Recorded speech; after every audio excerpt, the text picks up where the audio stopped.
그래 울어 그 가서 하러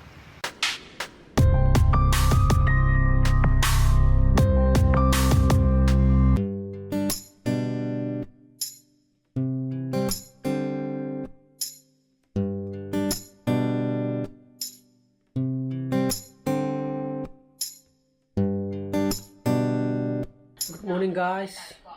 welcome back to my channel. मैं नुआइबरी खल सिरमा blog अमा मु रिव्यू तौरीबको मरी सुबो ब्लॉग अदुगा मंगा सुबो ब्लॉग से ngasi dum thagala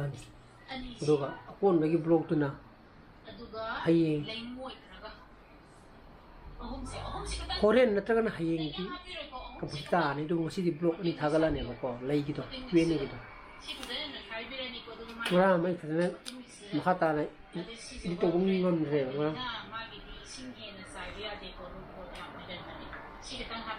시기 블록지디 에질레 khakine sida atopa hapada matam du yam sangdroba adigi mu atopa ek hapukanda atopa du mu marakta part ama sumda ye yaw ga part amana tongamba da ye yawdroba phalak ta droba sida pulap hapakanda hangaba adugine bako adubu sagi cutting gi aroba cutting gi poto madudi part ani thoneba madudi yare dana sida hapuka कांदे पूरा mix होने बा इसलिए high कांदे reporting की मतलब high drama ने वो तो सीधा हारो यार है जी याव दे सीधा हारो रिपोर्टिंग हमें ता वो जो ngसाई रिपोर्टिंग मखा तार बद रिपोर्टिंग तो बगी में याव बदो हिबिकस नुंगे मधु दि यादा ब्रो मधुना खेना इन मतलब दे जेली हागे दिया खेना वो नंग सीधा हजी खागी के हारो ए कैमरा नमी कुआं तो सी ने दा वाट तो मैं आम दोวัดไปสิมันตั้งไอ้สิวัดเราวัดเราเนี่ยนูลูกจ้าไหมครับโอ้ยาเลยเนี่ยกัฟิวจะกลมทกเลยก็กลมทกเองนะกูบิดพอดีนัดเตะก่อนเอาตัวนะโอเคแม่เซ็กชันมันมาพูดมาตาดีสิดิจัสให้ทีมวอร์กที่เต็มนี่อามันน่ารักกันอามันลุงมารีไม่ลุงสันตุรกุเนี่ยบุกตัวนี้มันพัฒนาเซ็กชันนะโอเคเลยมันมาทกตายซุ่มकर्फ्यू जो पुय सुम थम्मगा लाइब्रेरी यादमीना बको अदुन जो मु कोंथोग मु येंगी ओंगने बको सरकार ना दन मैं फसब सेक्शन ना फजन लैसी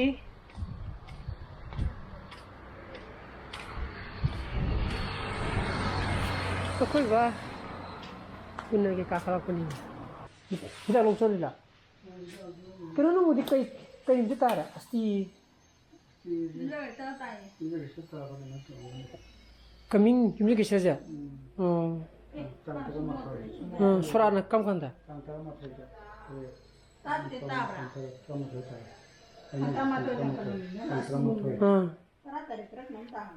oh suara na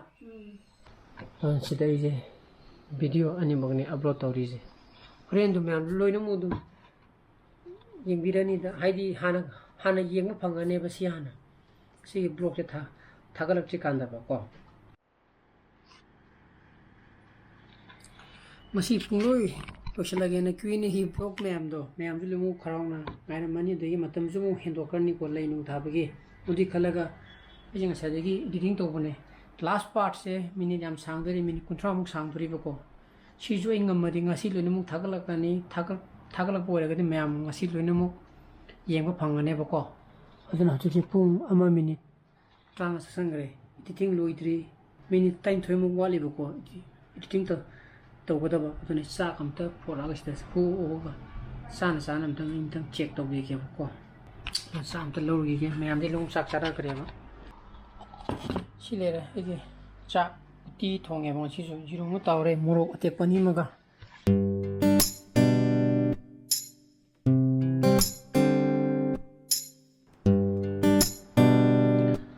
मैम क्वीने की ब्लॉग इधर तो बोलो मुक लोरे बको सिगी नॉर्मल ब्लॉग से रेन यंग फिकान ददी सिगी मांग दलो नुम अपलोड तरो मने बा क्वीने की ब्लॉग से पुन्ना तरुक थोन खाइ दे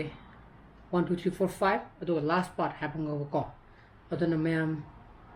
चेक तो बिरो यंग बिरो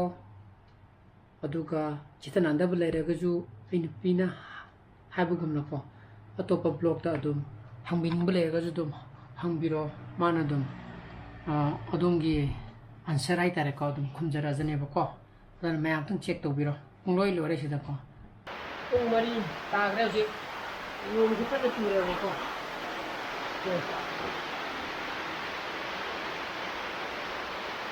ꯀꯔꯤ ꯃꯥꯏ ꯁꯥꯇꯤꯟ ꯍꯥꯏꯅꯤ ꯑꯩ ꯉꯥꯏꯔꯝꯃꯤꯖꯥꯠꯂ ꯈꯪꯗꯦꯅꯦ ꯑꯩ ꯉꯥꯏꯔꯝꯃꯤꯔꯥ ꯍꯥ ꯀꯔꯤ ꯑꯩ ꯆꯨꯝꯃꯤꯅꯦ ꯏꯃꯥ ꯃꯇꯨ ꯆꯣꯡ ꯂꯩꯔꯝꯃꯤꯅꯦ ꯅꯍꯥꯟꯒꯤ ꯕꯣꯟꯁꯥꯏꯗꯣ ngarang nahan mana sem ꯑꯧ ꯅꯍꯥꯟꯒꯤ ꯕꯣꯟꯁꯥꯏꯅꯤ ꯁꯤꯁꯦ ꯃꯇꯨ ꯆꯣꯡ ꯂꯩꯔꯝꯃꯤꯅꯦ ꯑꯩꯈꯣꯏꯒꯤꯁꯦ ꯁꯤꯅꯤ ꯇꯨ ꯅꯣꯡꯁꯦ ꯌꯥꯝ ꯀꯜꯂꯦ ꯑꯁꯣꯝꯗ ꯆꯧꯁꯤ ꯂꯥꯎꯗꯅ ꯃꯊꯛꯇ ꯀꯥ ꯁꯥꯔꯅꯤꯅ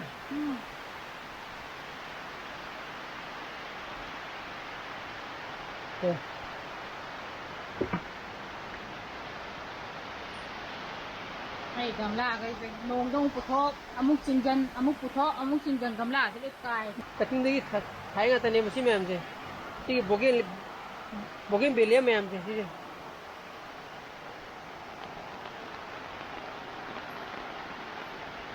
ꯂꯣꯛꯗꯥꯎꯟ ꯈꯔ ꯀꯣꯝꯊꯣꯔꯛꯑꯦ ꯀꯥꯏꯗ ꯑꯃ ꯁꯨꯝ ꯊꯧꯔꯨꯁꯤꯔꯣ ꯀꯣꯏꯔꯨꯁꯤꯔꯣ ꯉꯁꯤꯒꯤ ꯋꯥ ꯅꯠꯇꯦꯗ nasri de kata ꯀꯥꯏꯗꯦꯗ ꯅꯁꯔꯤꯕꯨ ꯀꯔꯤ ꯀꯣꯏꯅꯤꯡꯉꯥꯏ ꯂꯩꯗꯅꯣ gai gai de ꯀꯥꯏꯗꯦꯗ ꯏꯕꯦꯝꯃ ꯍꯥ ꯀꯔꯤ ꯑꯣ ꯁꯤꯁꯤꯔꯣ 그래, 울어. fazei, haro.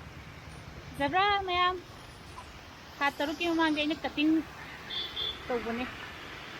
Cutting lagi salah ke ba hibiscus ne ko sije. Fazei. Aduna mayam. Ino tawbiro. Pini ki blog ta fazana yengbiro aduga lay fazana thabiro aduga fazana hawuju dum mayam obiro ko.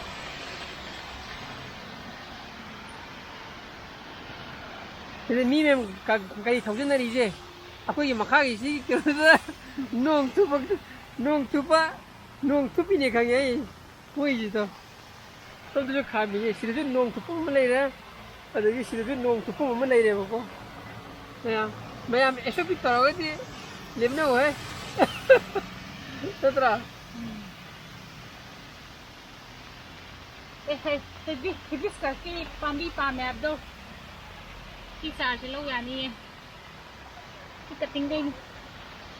chola किसी फंसे ये logy में थे ai hibiscus ki cutting yan hande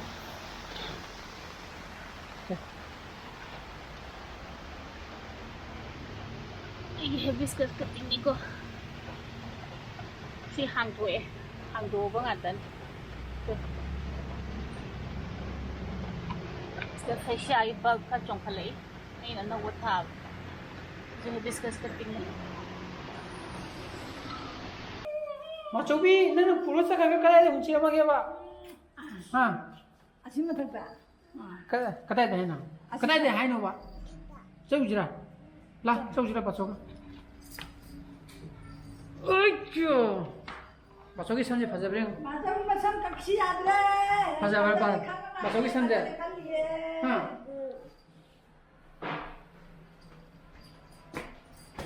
맞아, 우리도 맞다 까이도 이거 뭔다 해요. 나. 에, 두기 또 해. 맞아, 옷. 레이게 돼 봐. 레이 셈이 봐. 아이 너는 훈치 에마가 너는 그다에 뭐 타도 그러고 말해. 레이 디지데 맞아 우비야. Where is 맞아 우비? 맞아 우비 नहीं है यहाँ पर आधे ले जरा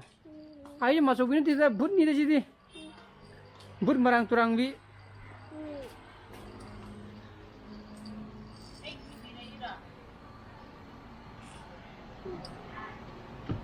आई ना माचो भी कई चक्कर गया बा मतलब तो ले शेमा हुई है माँ बा तामो कर पिजोक देना तामो दा चागे रहा हम देना चागे रहा ये वो बच्चों दिखा चागे लाओ देना वाव सीधी थुबी सीधी how is tasty. Ka. Hajik pung tere makai tasla. Saksan hai ka parang tauri koi ko saksan na ba dasu ko sa thong he koi di. Amma piro. Amara ani piro. Mo te pa. La saksan na ji. Saksan ji de.